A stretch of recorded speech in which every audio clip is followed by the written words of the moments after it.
Abramos, irmãos, todos a palavra do Senhor no livro do profeta Naum. Livro do profeta Naum.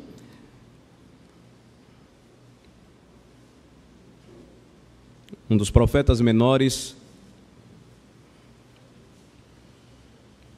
não por ser de pequena estatura, mas assim considerado porque está entre aqueles que escreveram livros pequenos, mas com mensagens poderosas, porque inspiradas por Deus. Oséias, Joel, Amós, Obadias, Jonas, Miqueias, Naum. Livro do profeta Naum. Iniciaremos uma nova série nesta manhã.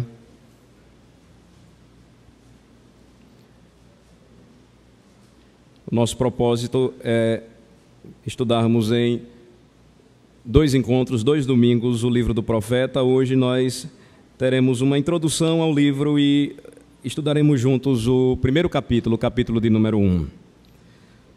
Eu peço a atenção dos irmãos para a leitura do capítulo de número 1, todo o capítulo.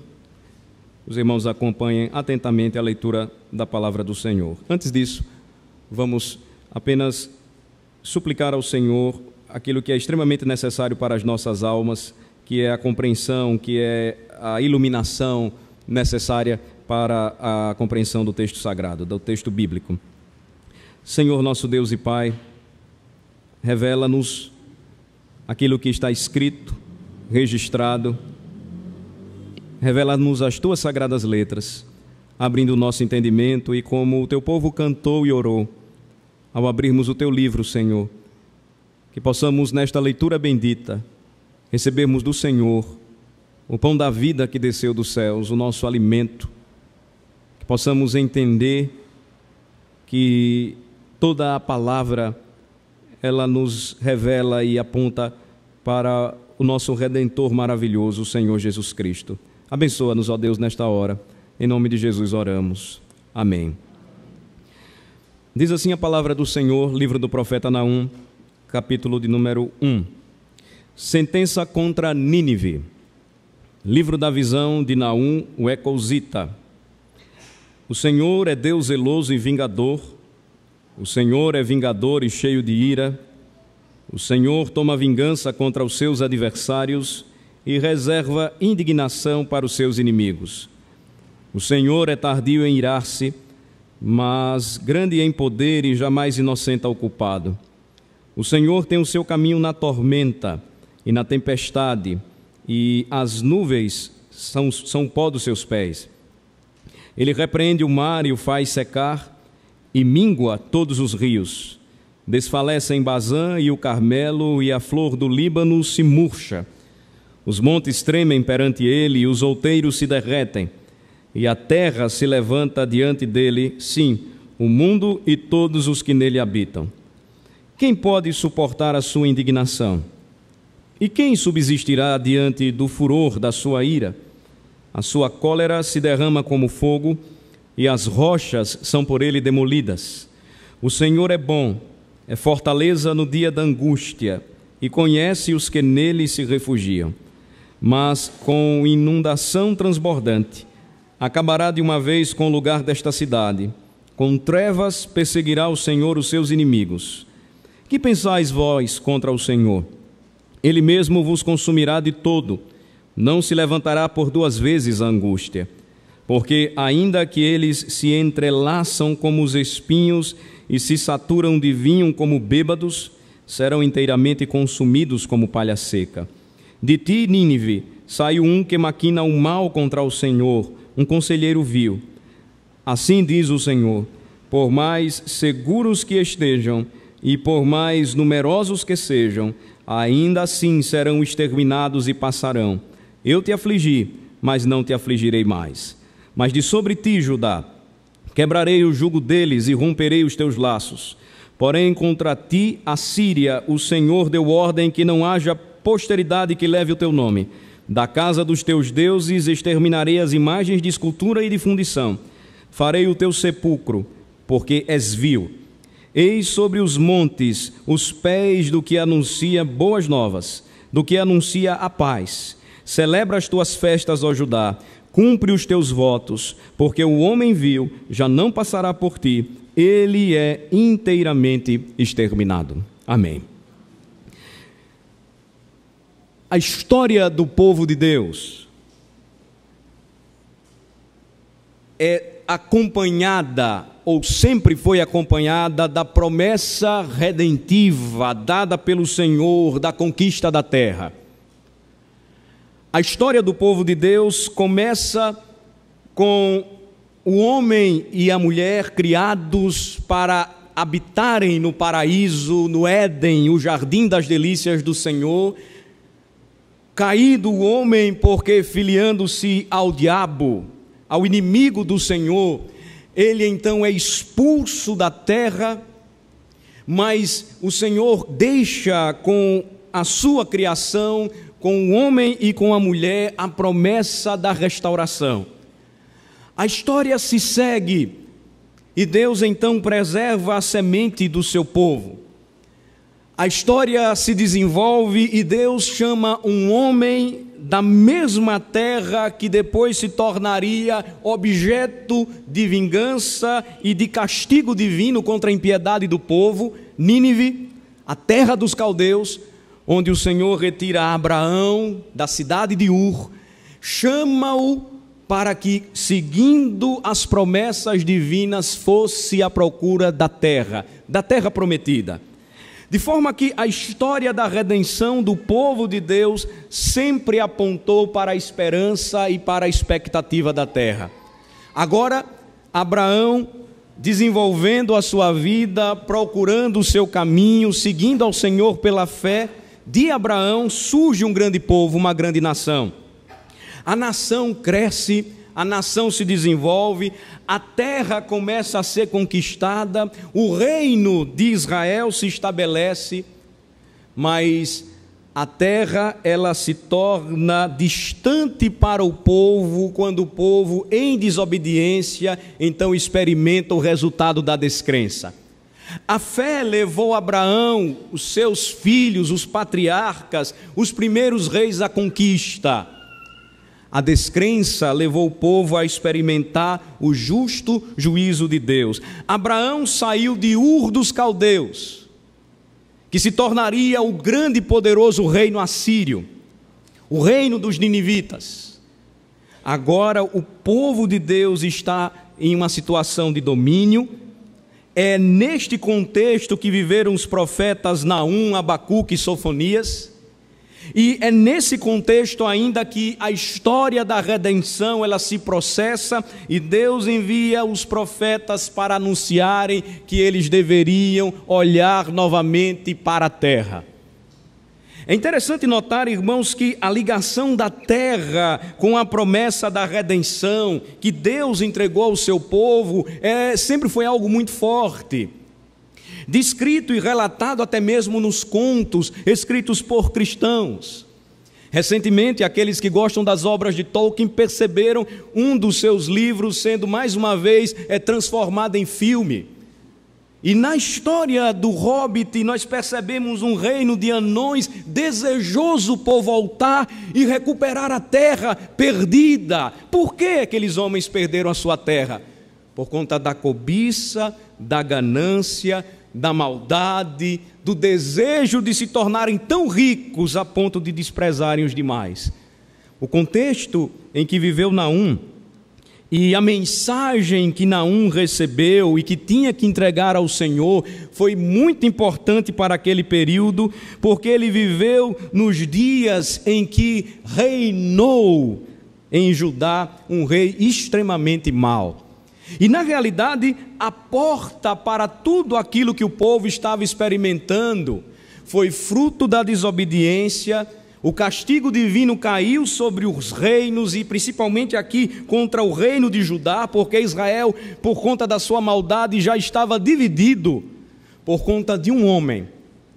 E percebam a responsabilidade que temos quando nós olhamos para esta passagem e percebemos que nós não estamos sozinhos nesta caminhada. E como povo de Deus somos responsáveis uns pelos outros.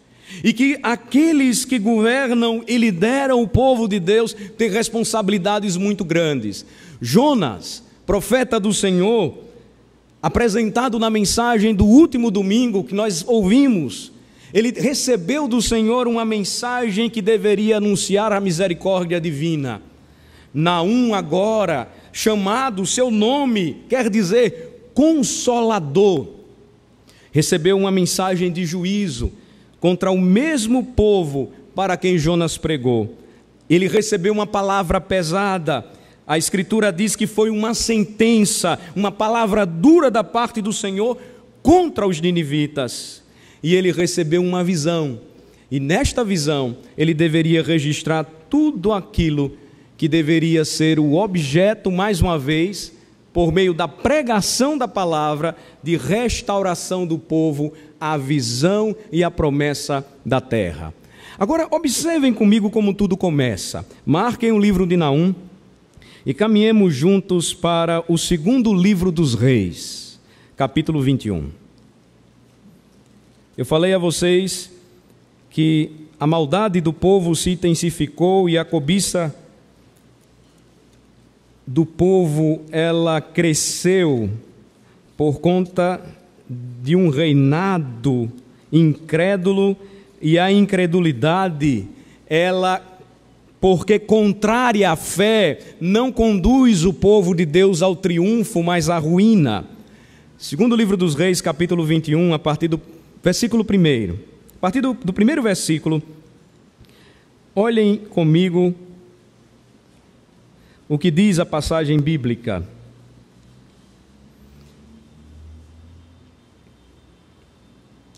Segundo livro dos Reis, capítulo 21. Tinha Manassés 12 anos de idade quando começou a reinar, e reinou 55 anos em Jerusalém. Sua mãe chamava-se Efzibá. Fez ele o que era mal perante o Senhor, segundo as abominações dos gentios que o Senhor expulsara de suas possessões, de diante dos filhos de Israel. Pois tornou a edificar os altos que Ezequias, seu pai, havia destruído, e levantou altares a Baal, e fez um poste ídolo, como o que fizera Acabe, rei de Israel, e se prostrou diante de todo o exército dos céus, e o serviu. Edificou altares na casa do Senhor, da qual o Senhor tinha dito: em Jerusalém porei o meu nome. Também edificou altares a todo o exército dos céus, nos 2 átrios da casa do Senhor, e queimou a seu filho como sacrifício. Adivinhava pelas nuvens, era agoureiro, e tratava com médiuns e feiticeiros. Prosseguiu em fazer o que era mal perante o Senhor, para o provocar a ira. Também pôs a imagem de escultura do poste ídolo, que tinha feito na casa de que o Senhor dissera a Davi e a Salomão seu filho: nesta casa e em Jerusalém, que escolhi de todas as tribos de Israel, porei o meu nome para sempre. E não farei que os pés de Israel andem errantes da terra que dei a seus pais, contanto que tenham cuidado de fazer segundo tudo o que lhes tenho mandado e conforme toda a lei que Moisés, meu servo, lhes ordenou. Eles, porém, não ouviram, e Manassés de tal modo os fez errar, que fizeram pior do que as nações que o Senhor tinha destruído de diante dos filhos de Israel. Naquele período, a nação de Israel, o povo de Deus, já dividido, o reino do norte e o reino do sul, sofrendo toda a pressão internacional dos reinos que, motivados por cobiça, por riquezas, por conquistas, estavam batalhando. Ezequias, aquele que foi pai de Manassés, teve um comportamento e um procedimento de um rei lutador. A história registra e a arqueologia marca este ponto histórico do povo de Deus. Quando o próprio Ezequias criou túneis naquele período, onde os exércitos eles poderiam trilhar e poderiam passar, e a resistência foi forte. Mas Manassés, diferentemente de seu pai, ele viveu no período de 3 reis assírios. Por quê? Por conta de tudo aquilo que nós acabamos de ler. Manassés negociou a sua fé. Manassés, ele se dobrou aos ídolos dos povos. Manassés, ele introduziu no reino de Judá o sincretismo religioso, o ecumenismo religioso, a prostituição cultural. Manassés sacrificou o seu próprio filho, tudo abominável ao Senhor. Nada daquilo que a lei de Deus permitia, ou tudo que a lei de Deus proibia, tudo que Manassés não deveria fazer, ele fez. E então, irmãos, o contexto em que o Senhor levanta um profeta foi para que ele trouxesse uma mensagem indesejável para o rei e para a sua nação. Era uma sentença de juízo contra Nínive, porque a maldade de Nínive era tão excedente, a sua violência era tão multiplicadora, que o Senhor mesmo decidiu dar um basta a tudo aquilo que o povo estava sofrendo. Mas é importante notar, irmãos, que o que nós experimentamos em nossa vida cristã, em nossa caminhada de fé, sempre tem um começo, sempre existe uma raiz. Nada acontece por acaso. E se nós enfrentamos os problemas que enfrentamos hoje, nós precisamos olhar para as Escrituras e perceber se não trilhamos os caminhos de Manassés. Percebam que o que Manassés fez levou todo o povo a sofrer, a experimentar a escravidão, a agora ansiar pela libertação. Mas a promessa da terra, ela nunca sumiu da mente e do coração do seu povo ou do povo de Deus. Sabe por quê? Porque o Senhor nunca permitiria que a sua promessa se frustrasse. Então vamos voltar para Naum e vamos prosseguir. Percebam que no contexto, então, Deus levanta um profeta. A Escritura não traz informações sobre a sua vida, exceto o seu nome, que quer dizer Consolador, e a sua região, ou de onde ele nasceu. Ele era um ecosita. Os ecositas, eles viviam na região da Galileia, em uma cidade, um povoado da Galileia. O que nos basta aqui é que Deus levanta este homem. Ele fazia parte do povo de Deus, ele o vocaciona para pregar, e a sua pregação ela é dirigida para a cidade de Nínive, a cidade que agora dominava. Nínive era a sede do Império Assírio, os assírios dominavam reinos e mais reinos, e no registro dos assírios existem notas interessantes da prostituição do próprio Manassés, quando ele se aliou com mais outros 21 reis para lutar em serviço ou a favor do rei assírio. E há um registro humilhante nos anais da história dos ninivitas, dizendo que ele chamou todos aqueles reis, e Manassés incluído, e eles beijaram os seus pés, jurando fidelidade. E o povo de Deus então sofrendo tudo, porque aquele homem que deveria conduzir o seu povo havia negociado a sua fé. Olhando novamente para o capítulo 1, a mensagem do profeta Naum, então, é aquela que revela o Senhor como juiz. Primeiro ele vai afirmar que Deus é juiz, depois ele vai dizer que Deus age como juiz, vai chamar a nossa atenção quanto à posição que nós devemos ter perante o grande juiz, e depois o cuidado desse maravilhoso juiz para com o seu povo, para com o povo da sua aliança. Vamos ler então versículos 1, 2 e 3. Deus aqui revela-se a Manassés, revela-se ao seu povo Judá, revela-se ao mundo, mais uma vez, como juiz de toda a terra. Vamos ler, do 1 ao 3.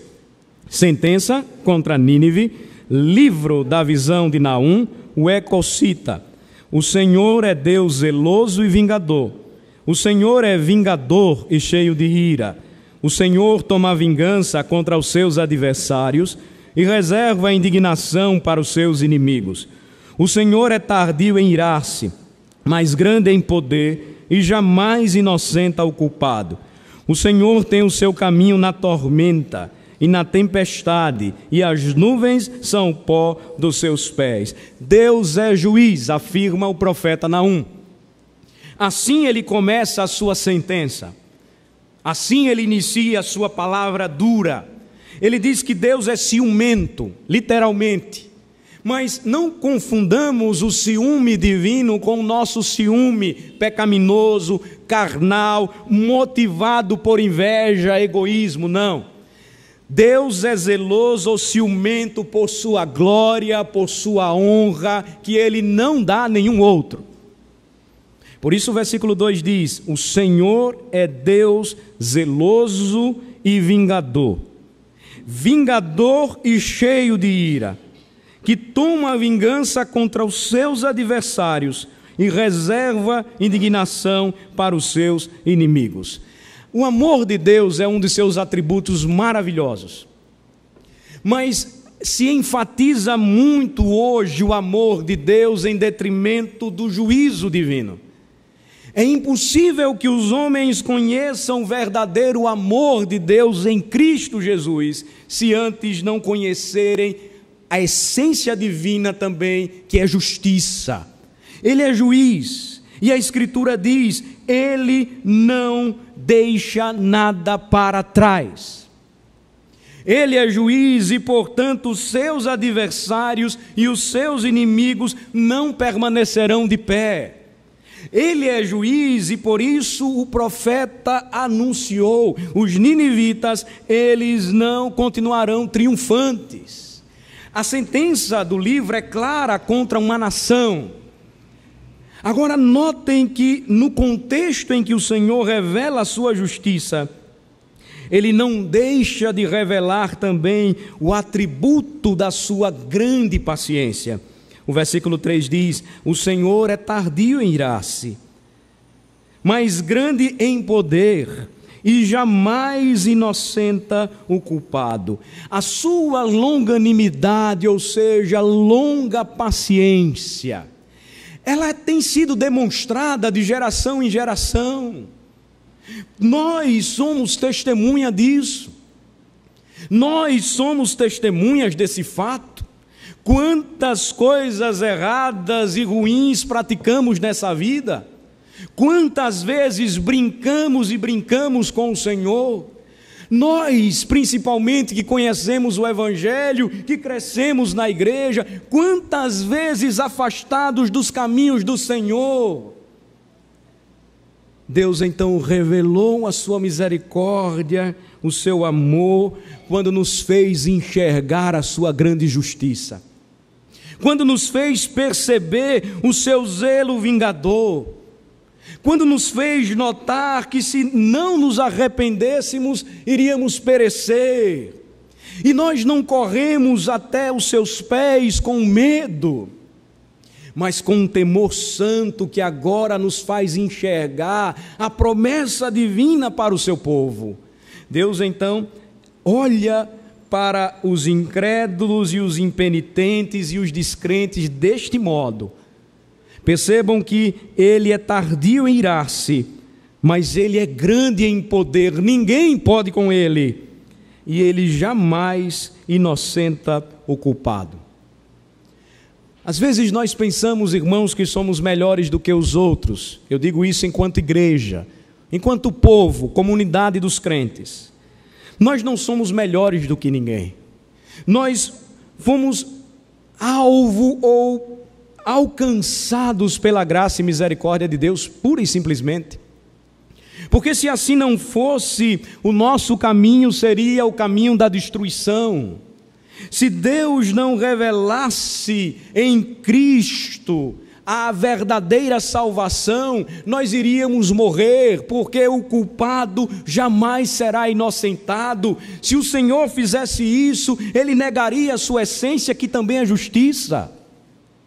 De forma que percebam que na própria mensagem do profeta, tanto tempo antes, ou há muito tempo atrás, ele já anunciaria o que faria por seu povo, e sucessivas vezes ele realizou esta obra, quando fazia o povo lembrar que eles deveriam caminhar com ele, que eles não deveriam se curvar aos falsos ídolos, que eles deveriam trilhar o caminho da obediência, que ele havia lhes revelado o caminho da vida, mas se eles desobedecessem à palavra do Senhor, eles experimentariam o caminho da morte. O reino de Judá estava nesse contexto, e por isso o Senhor revela o seu juízo e justiça contra a nação dominante, mas também chama a atenção de um rei que estava agindo de uma maneira extremamente política. E percebam, nós somos muito acostumados a agir politicamente. E o politicamente correto, já falei disso anteriormente, é o contexto, é a posição que está em evidência. É muito melhor ser politicamente correto do que dizer que somos crentes hoje. Muita gente pensa assim, mas olhem como o Senhor enxerga toda a situação. Manassés, por ser politicamente correto, não foi morto. Ele viu 3 gerações de reis assírios, uma após outra, dominarem o mundo. Mas ele fez isso pagando um alto preço. Ele nega a sua fé, ele vive tempos de apostasia, ele experimenta a servidão, a escravidão, o domínio. E Nínive sempre foi conhecido como um povo muito mau. Deus então, versículo 3, ele diz, ele tem o seu caminho na tormenta e na tempestade. As nuvens são pó dos seus pés. Notem que quando o povo de Deus se sentiu apreensivo, quando o povo de Deus sentiu medo, quando o povo de Deus se sentiu atormentado, Deus sempre se revelou para que tudo se acalmasse. É aí que ele vai mostrar, a partir do versículo 4, a sua ação. No versículo 4 e 5, Deus é juiz, nós já vimos isso, e ele age como juiz. Vamos ler os versículos 4 e 5. Ele repreende o mar e o faz secar, e mingua todos os rios. Desfalecem Bazã e o Carmelo, e a flor do Líbano se murcha. Os montes tremem perante ele, e os outeiros se derretem, e a terra se levanta diante dele. Sim, o mundo e todos os que nele habitam. Deus está falando através do profeta, revelando a maneira como ele agiu na história, como juiz. E quando nós lemos, se estamos acostumados com a literatura bíblica, principalmente o Antigo Testamento, o que é que nós vamos notar? Ele repreende o mar e o faz secar. Ele revelou-se juiz enquanto o povo de Deus, liberto, redimido do Egito, passava por terra seca, entre o Mar Vermelho. Mas ele matou e destruiu o faraó e os seus cavaleiros, fechando o mar. Ele repreende o mar, ele o faz secar, ele mingua os rios, assim ele liberta o seu povo, ele anuncia juízo. Mas o que ele faz com os seus inimigos? Ele os destrói. Nenhum homem, nenhum reino que se levantou contra o Senhor até hoje permaneceu de pé. Não nos enganemos. Os reinos podem permanecer, eles podem durar, mas só um reino subsistirá para sempre, e esse reino é o reino de Deus, é o reino de Cristo Jesus. Então vejam como o Senhor revela a sua força e como ele age, uma vez que é juiz. Ele repreende o mar e o faz secar, ele mingua todos os rios, os montes desfalecem, a flor do Líbano se murcha. 2 montes grandiosos da região palestina, que era essa região de disputa, porque ligava várias regiões do mundo daquela época. Neste lugar, neste local, se encontram Bazã e o Carmelo, montes poderosos. Deus então se revela como aquele que os faz desfalecer, que faz a flor do Líbano, símbolo de força, de glória, de poder que é esta árvore. ele faz esta flor murchar. Os montes, versículo de número 5, ele os faz tremer perante ele. Lembrem-se, quando o Senhor se revelou perante Moisés e o povo liberto, os montes tremeram, o monte da revelação dos mandamentos de Deus fumegou, o povo temeu. E é assim que Deus se revela como juiz. O final do versículo de número 5 descreve a terra se levantando diante dele, e o mundo e todos os que nele habitam. A Escritura sempre aponta para esta verdade gloriosa de que ao Senhor pertence a terra. Tudo o que nela se contém, é o Salmo 24 que nos ensina, o mundo e os que nele habitam. De forma que, meus amados irmãos, ele age como juiz, ele governa todo o mundo, ele controla toda a situação. E, portanto, qual deve ser a posição do homem perante Deus, uma vez que ele é juiz? O profeta, ele para por um instante e ele dirige uma pergunta a Nínive e, obviamente, uma pergunta ao povo de Deus, uma pergunta para nós. Versículo de número 6, vamos ler. Quem pode suportar a sua indignação? E quem subsistirá diante do furor da sua ira? A sua cólera se derrama como fogo e as rochas são por ele demolidas. Qual deve ser a posição, então, do homem que, quando fica sabendo da parte do profeta a respeito da grandeza e da glória de Deus, qual deve ser a posição deste homem? Vejam só mais uma vez o que diz o versículo 6. São perguntas muito importantes. Quem pode suportar a sua indignação? Uma vez que ele abre e fecha os mares, uma vez que os montes se estremecem perante ele, uma vez que a terra se levanta diante dele, todo o mundo, quem pode suportar a sua ira, uma vez que ele é zeloso e vingador, e toma vingança contra todos os seus adversários? E quem subsistirá diante do furor da sua ira? Quem permanecerá vivo e de pé? É a pergunta dirigida pelo profeta. A sua cólera, a sua ira, se derrama como fogo e as rochas são por ele demolidas. O juízo apontado para Nínive é o juízo apontado para todas as nações que se esquecem de Deus. O juízo apontado para os ninivitas é o juízo apontado para todos aqueles que vivem como se Deus não existisse. A cólera ou a ira de Deus se derrama como fogo, e a Escritura nos diz que é deste modo que o mundo será destruído. Percebam que a Bíblia é harmoniosa, e que quando Deus se revela como juiz, e nós sabemos que o Império Assírio caiu, e caiu feio, a Bíblia se conclui mostrando que Roma cairia, e caiu feio. O livro do Apocalipse descreve o horror e o sentimento de desespero dos homens, quando o rei voltar, e estes cairão em desespero, a ponto de o capítulo 6, passagem dramática do livro do Apocalipse, descrever os homens clamando para que as rochas caiam sobre eles, porque eles não suportam mais a ira de Deus. Assim, os homens devem ter uma posição clara diante do Senhor. Os homens devem ser chamados ao arrependimento, os homens devem mudar o seu caminho de maldade. Os homens devem crer no Deus Todo-Poderoso que se revelou ao mundo em Cristo Jesus, o Salvador de todo aquele que nele crê. E como é que o povo de Deus deve se comportar diante de toda essa situação?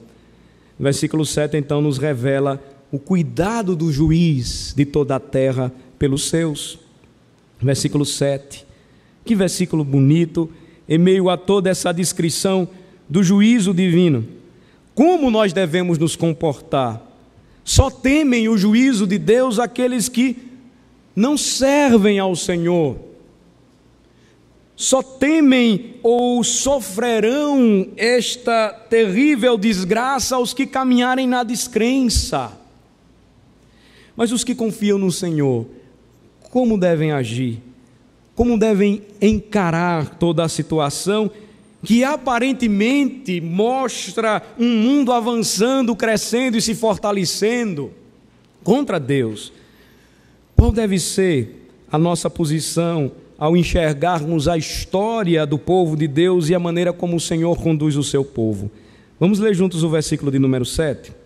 Vamos ler. O Senhor é bom, é fortaleza no dia da angústia e conhece os que nele se refugiam. Eu não contei toda a história de Manassés.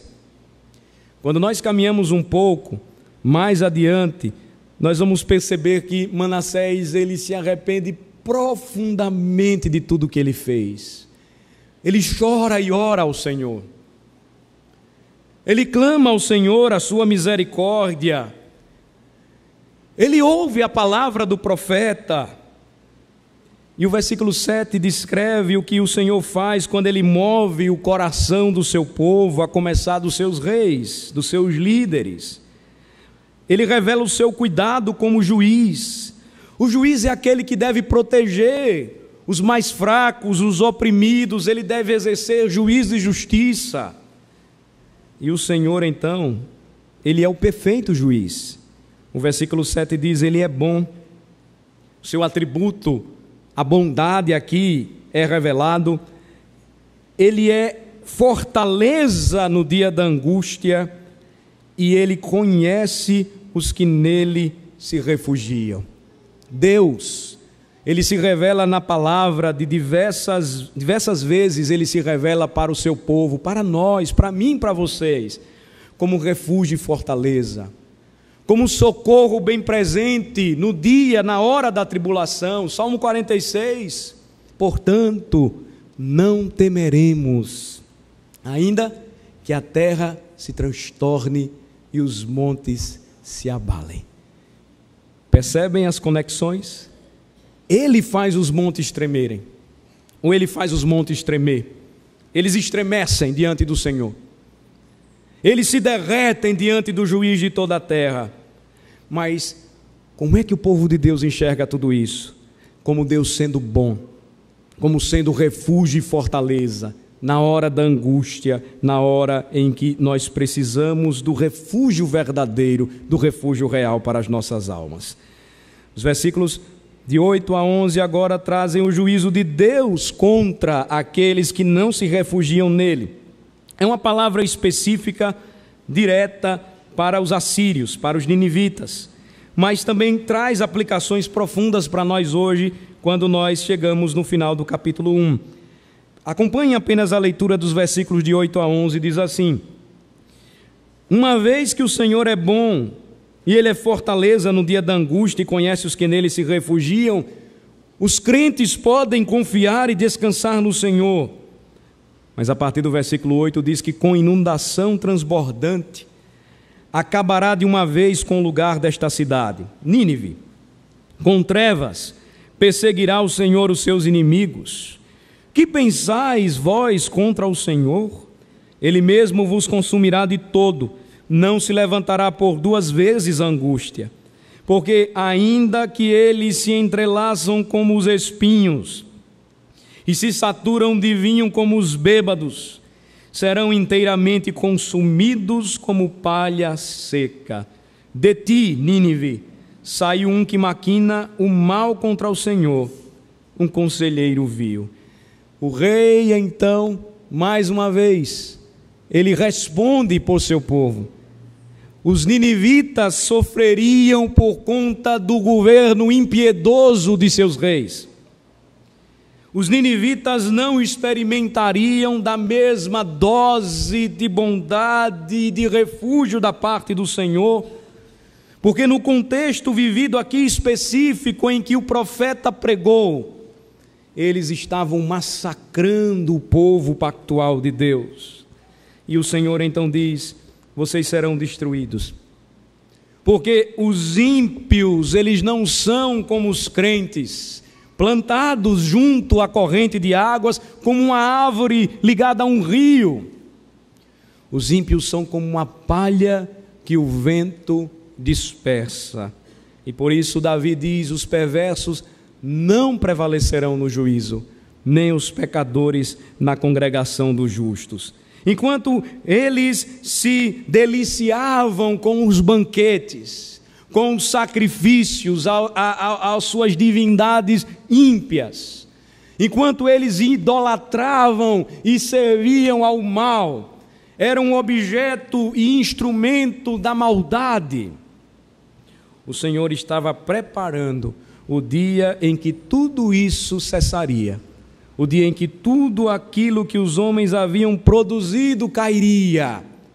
E aqui, irmãos, mais uma vez nós somos chamados à responsabilidade e a percebermos claramente como o mundo funciona, quem governa o mundo, quem é o nosso Senhor e Rei, a quem nós servimos, e que nós não podemos agir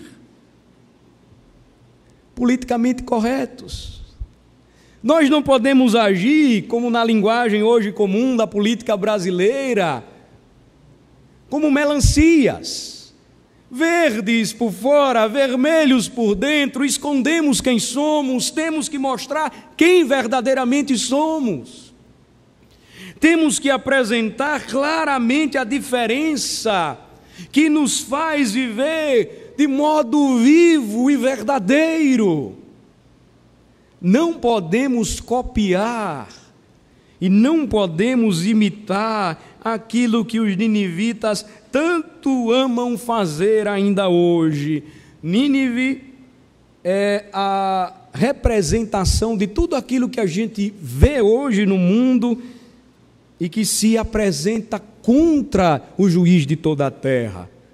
Nínive representa ou é figura de toda a maldade dos homens que acham que a lei de Deus os algema.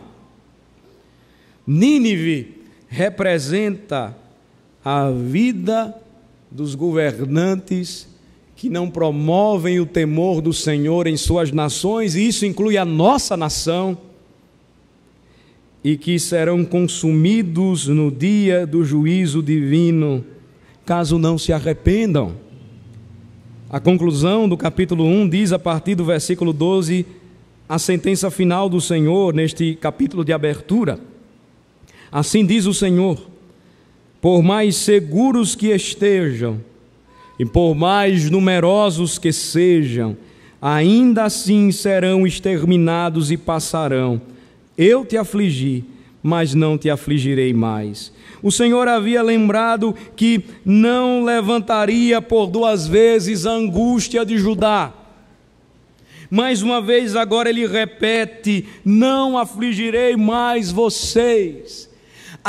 A visão, ou o que eles estavam experimentando, era a sentença divina quando falou por meio de Oséias. Eles viviam como se não fossem povo de Deus, não meu povo. Eles estavam distantes do sonho da terra. O plano de Deus redentivo não se aplicava apenas a areia, pedra, rios. Nós sabemos muito bem disso quando lemos Hebreus 11 e percebemos que Abraão e os seus filhos almejavam algo celestial. Mas o que é que a nossa visão de mundo distorcida e descrente produz? Que o nosso mundo é aqui, que a nossa vida é aqui, que a igreja vai parar por aqui, que está bom, pastor, do jeitinho que está, que não precisa, pastor, mudar. Santidade para quê? Vamos viver a nossa vida, vamos imitar o mundo, vamos fazer como o mundo faz e a gente caminha bem, ninguém nos persegue. Deus então lembra ao seu povo que foi com um povo pequeno que ele entrou na terra prometida, sob a liderança de Josué, e ele começou com a cidade mais difícil e mais fortificada, Jericó. Foi assim que eles chegaram na terra prometida, a terra física, a visão futura do reino celestial. E foi assim que eles chegaram nesta terra, e Jericó tremia, cercada de fortes e intransponíveis muralhas, tremia. Muralhas estas que nunca foram derrubadas por nenhum exército, tremia. Deus então, percebam como Ele trata com o seu povo, e é assim que Ele trata com a gente. Versículo 12: por mais seguros que eles estejam, por mais numerosos que eles sejam, ainda assim serão exterminados e passarão. Agindo Deus, quem o impedirá? Ninguém. Eu te afligi, Judá, mas não te afligirei mais. Mas de sobre ti, Judá, diz o versículo 13, quebrarei o jugo deles, eu romperei os teus laços, porém contra ti, a Síria, o Senhor deu ordem que não haja posteridade que leve o teu nome. Da casa dos teus deuses exterminarei as imagens de escultura e de fundição. Farei o teu sepulcro, porque és vil. Vocês já viram atualmente, ou na atualidade, alguém que se descreva como adorador de Baal? Você já viu algum templo? Esse é o Deus Baal, nós adoramos o Deus Baal. Eu não estou me referindo à idolatria que existe no mundo. Eu estou me referindo ao juízo de Deus que apaga da memória dos homens a história de toda uma nação. O que permanece são fragmentos, o que permanece são vestígios. Não se sustentou uma nação poderosa. Ainda que fossem extremamente numerosos, eles não passaram, foram exterminados, e tudo o que eles tinham. Não houve posteridade que levasse o seu nome. Os reis caíram, os deuses da sua casa, suas imagens foram destruídas. Deus os sepultou. E a conclusão é, porque eles eram maus. O caminho da maldade, irmãos, conduz o homem para a morte. O caminho da impiedade conduz o homem para a destruição. O caminho da maldade não conduz o homem para a vida. Deus então revela a sua palavra de consolo para o seu povo, mostrando que ele traria juízo contra aqueles que o oprimiam. Versículo 15, finalmente, ele então convida o povo a celebrar. Versículo 15, vamos ler juntos. Eis sobre os montes os pés do que anuncia boas novas, do que anuncia a paz. Celebra as tuas festas, ó Judá, cumpre os teus votos, porque o homem vil já não passará por ti, ele é inteiramente exterminado. Percebam que esta palavra profética, ela foi dada antes da queda do reino assírio. Os ninivitas ainda estavam na boa, do mesmo modo como os ímpios parecem que estão bem. Mas lembrem-se, irmãos, de que toda a promessa bíblica, ela se cumpre no espaço e no tempo. E que, citando Asaf em seu Salmo 73, os ímpios pensam que estão bem, mas Deus já os colocou em um terreno extremamente escorregadio. Eu sei que você que é homem já ajudou sua esposa a lavar a varanda da casa. Você já pode até ter caído lavando a varanda da casa com água e sabão. Eu já tomei uma queda e eu não quero lembrar dela, não. Você está ali, você está limpando, mas o terreno não é firme, não é seguro, é escorregadio e de repente você cai.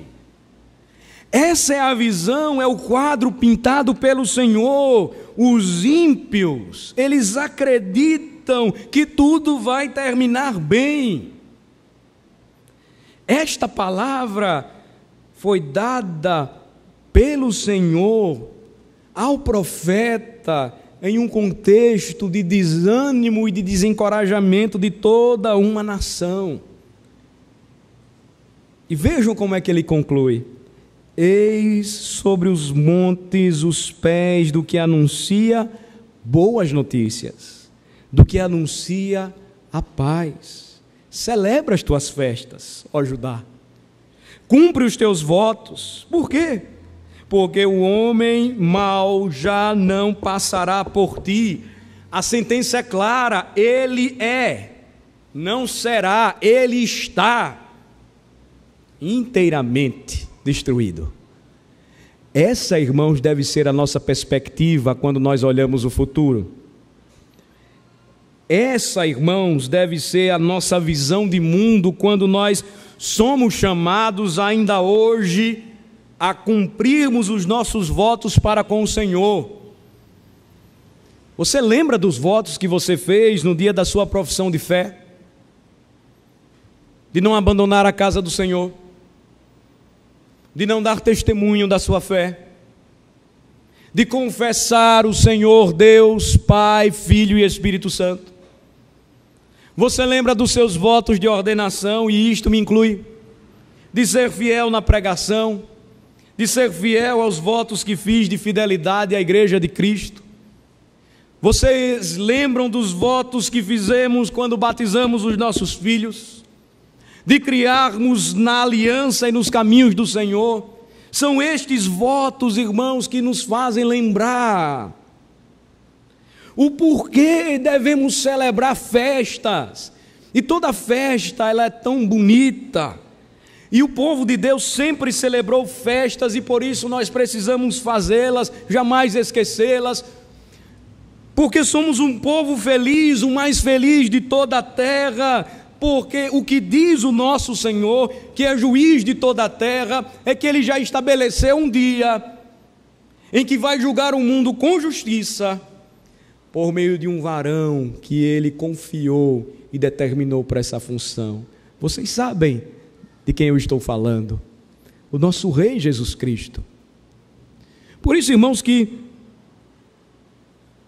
mais uma vez, a paz é anunciada, e um livro tão antigo que parece que não traz nenhuma mensagem importante, oportuna para nós, se revela consolador e desafiador para nós. Primeiro, para que não façamos mais este jogo do politicamente correto, este jogo de aliança com o mundo, este jogo do Manassés.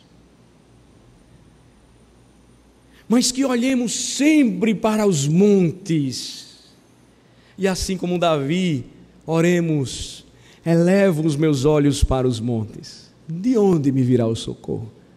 O meu socorro vem do Senhor, que fez o céu e a terra. Vamos orar. Ó Senhor, obrigado, muito obrigado, porque a história do seu povo é a nossa história, porque nós somos, ó Senhor, o povo da aliança, comprados pelo precioso sangue de Jesus, comprado pelo precioso sangue de Jesus. Obrigado, Senhor, porque ao enxergarmos um mundo vil, tão mal, perverso, maldoso, muito mais do que os assírios foram, porque nunca na história da humanidade se matou tantas crianças por meio do aborto, tantos jovens por meio das drogas, tantas meninas escravizadas pela prostituição, tantas famílias sacrificadas pela fome. Nunca, Senhor, na história dos povos experimentamos tamanha maldade na terra. As tentações que passamos e enfrentamos, Senhor, em um mundo globalizado, pós-moderno, são tantas que muitas vezes nos vemos iguais. Perdoa-nos, ó Senhor, por esta postura do politicamente correto que se envergonha de dizer que é crente, e ajuda-nos a entendermos de uma vez por todas que Tu és juiz sobre tudo e todos, que Cristo venceu e é o nosso Senhor, Ele nos salvou, porque o Senhor, que não inocenta nenhum culpado, puniu o Seu Filho na cruz, em um plano de amor e redenção para nos salvar. E o Senhor dará cabo a toda a impiedade deste mundo, quando o juiz de toda a terra tornar segunda vez, julgando o mundo com justiça e com equidade os povos. Ó Senhor, olhando a mensagem do profeta Naum, tão distante historicamente, mas tão próxima, por conta da história da redenção, da salvação da Tua igreja, concede-nos a graça de olharmos para aquele que anuncia boas novas, aquele que anuncia a paz, Jesus, e celebremos as Suas festas, cumpramos os nossos votos, porque o homem vil não passará, ele já é exterminado. Em nome de Jesus oramos. Amém.